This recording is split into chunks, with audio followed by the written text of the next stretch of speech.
Imagine this. You're a pilot, 40,000 feet in the sky. Your radar is clean, the skies look empty. And then, without a sound, you explode.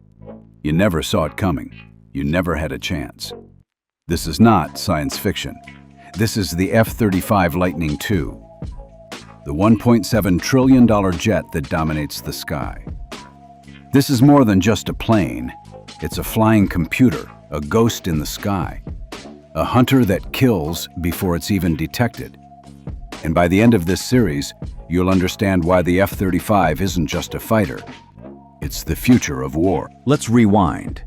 Back to the 1990s. The Cold War had ended. The US military had proven its air superiority. But it knew the next war wouldn't be about brute force. It would be about stealth, speed, and information. The enemy of tomorrow might be unseen, untrackable, and fast. So the Pentagon launched one of the most ambitious military projects in history, the Joint Strike Fighter program. The goal? Build a next-gen jet that could replace multiple aging aircraft, be stealthier than the F-117, smarter than the F-22, and usable by the Navy, Air Force, and Marines, all in one platform. Impossible? Almost. Expensive? Extremely. Worth it? You decide. The F-35 comes in three variants. F-35A, conventional takeoff. F-35B, short takeoff and vertical landing. Yes, like a Harrier, but smarter. F-35C, carrier-based with bigger wings for the Navy. But what truly separates the F-35 from every fighter before it isn't just its shape, or the paint, or even the speed. It's how it thinks. The F-35 is designed around sensor fusion, combining radar, infrared, signals intelligence, and data from nearby allies into one single display. The pilot doesn't just see the battlefield, they understand it in real time. Imagine playing chess while reading your opponent's mind. And then there's the helmet. We'll get to that in part 2. But just know this, you don't aim the jet. You move your head. The jet follows your vision. You literally look through the aircraft. Now here's where it gets scary. The F-35 stealth is so advanced that enemy radars often don't even know it's there. It has the radar signature of a golf ball, even while carrying deadly weapons. When other pilots simulate combat against the F-35 in training, they say one thing: if you can see it, you're already dead.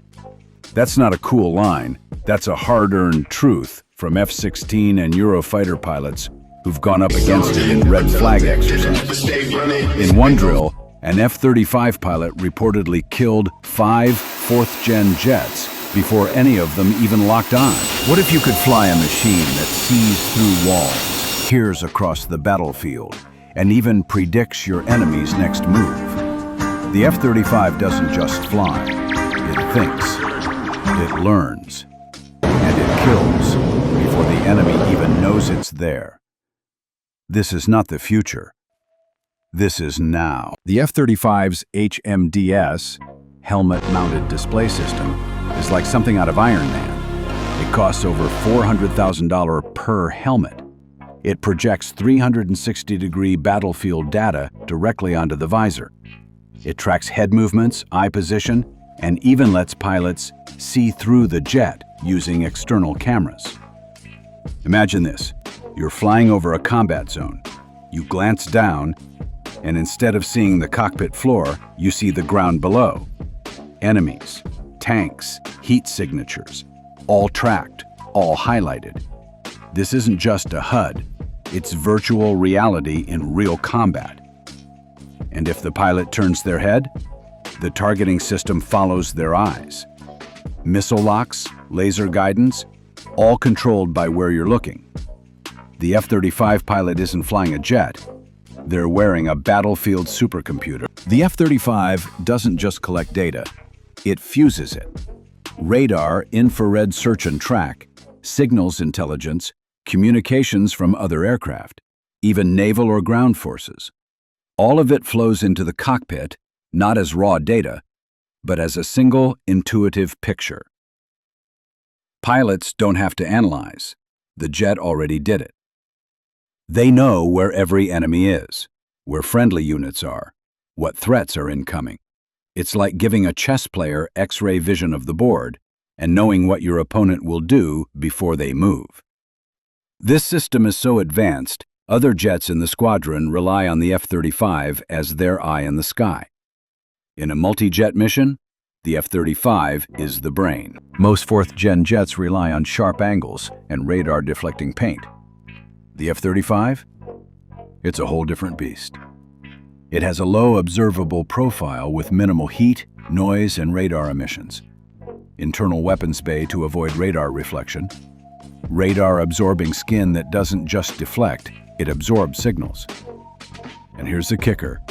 It actively manages its stealth based on the situation. Need to be invisible? Keep weapons hidden.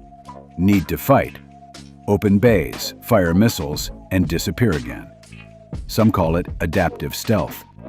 Others call it cheating. But here's the truth. If you're relying on traditional radar to find the F-35, you've already lost. Here's a chilling fact. In simulated war games, F-35 pilots have achieved kill ratios as high as 20-1. That means for every F-35 lost, 20 enemy jets were killed. Veteran pilots from the F-16, F/A-18, and even the Eurofighter have described training against the F-35 as flying blind against a ghost. Even when rules were changed to give older jets an advantage, the F-35 still dominated. And it's not just air-to-air. This jet can also strike deep ground targets, jam enemy radars, and even hack enemy networks, all in one mission. So here's the real question. If one jet has this much power, what happens when the US sells it to over a dozen allies? Because this jet doesn't just win dogfights, it changes alliances and shapes wars before they even begin. What if a fighter jet could tip the balance of power without firing a single missile? What if having the F-35 made enemies think twice before even starting a war? Welcome to the global chessboard, and the F-35 is the queen. We explored how the F-35 was born and the mind-bending technology behind it. But now, we shift from air superiority to global strategy, because this jet doesn't just rule the skies, it shapes foreign policy. It's not just built for the US, it's built for the world, or at least for US allies. Right now, more than 17 countries are flying or have ordered the F-35. Let that sink in. NATO powers, UK, Italy, the Netherlands, Norway. Asia Pacific players, Japan, South Korea, Australia, Middle East allies, Israel, and soon, potentially others. Even Switzerland, historically neutral, bought the F-35. This isn't just about buying planes, it's about buying into the US war network. Each F-35 connects to a shared battlefield system. That means these countries are no longer flying alone. They're plugged into the US military brain. It's a high-tech alliance, one fighter at a time. Let's talk strategy. Countries are choosing the F-35 not just because it's a good jet, but because it gives them a seat at the big table. Take Israel, for example. It was the first country to use the F-35 in real combat, striking targets in Syria without ever being seen. They even modified their version, the F-35I Adir, with their own tech. The result? Total stealth domination in one of the world's tensest airspaces. Or Japan, an island nation, facing rising threats from China and North Korea.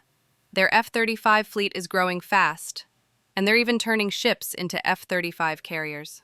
And let's not forget Finland joining NATO and ordering F-35s to stand tall against Russian pressure. But here's the twist. If you're not on America's good side, you're not getting one.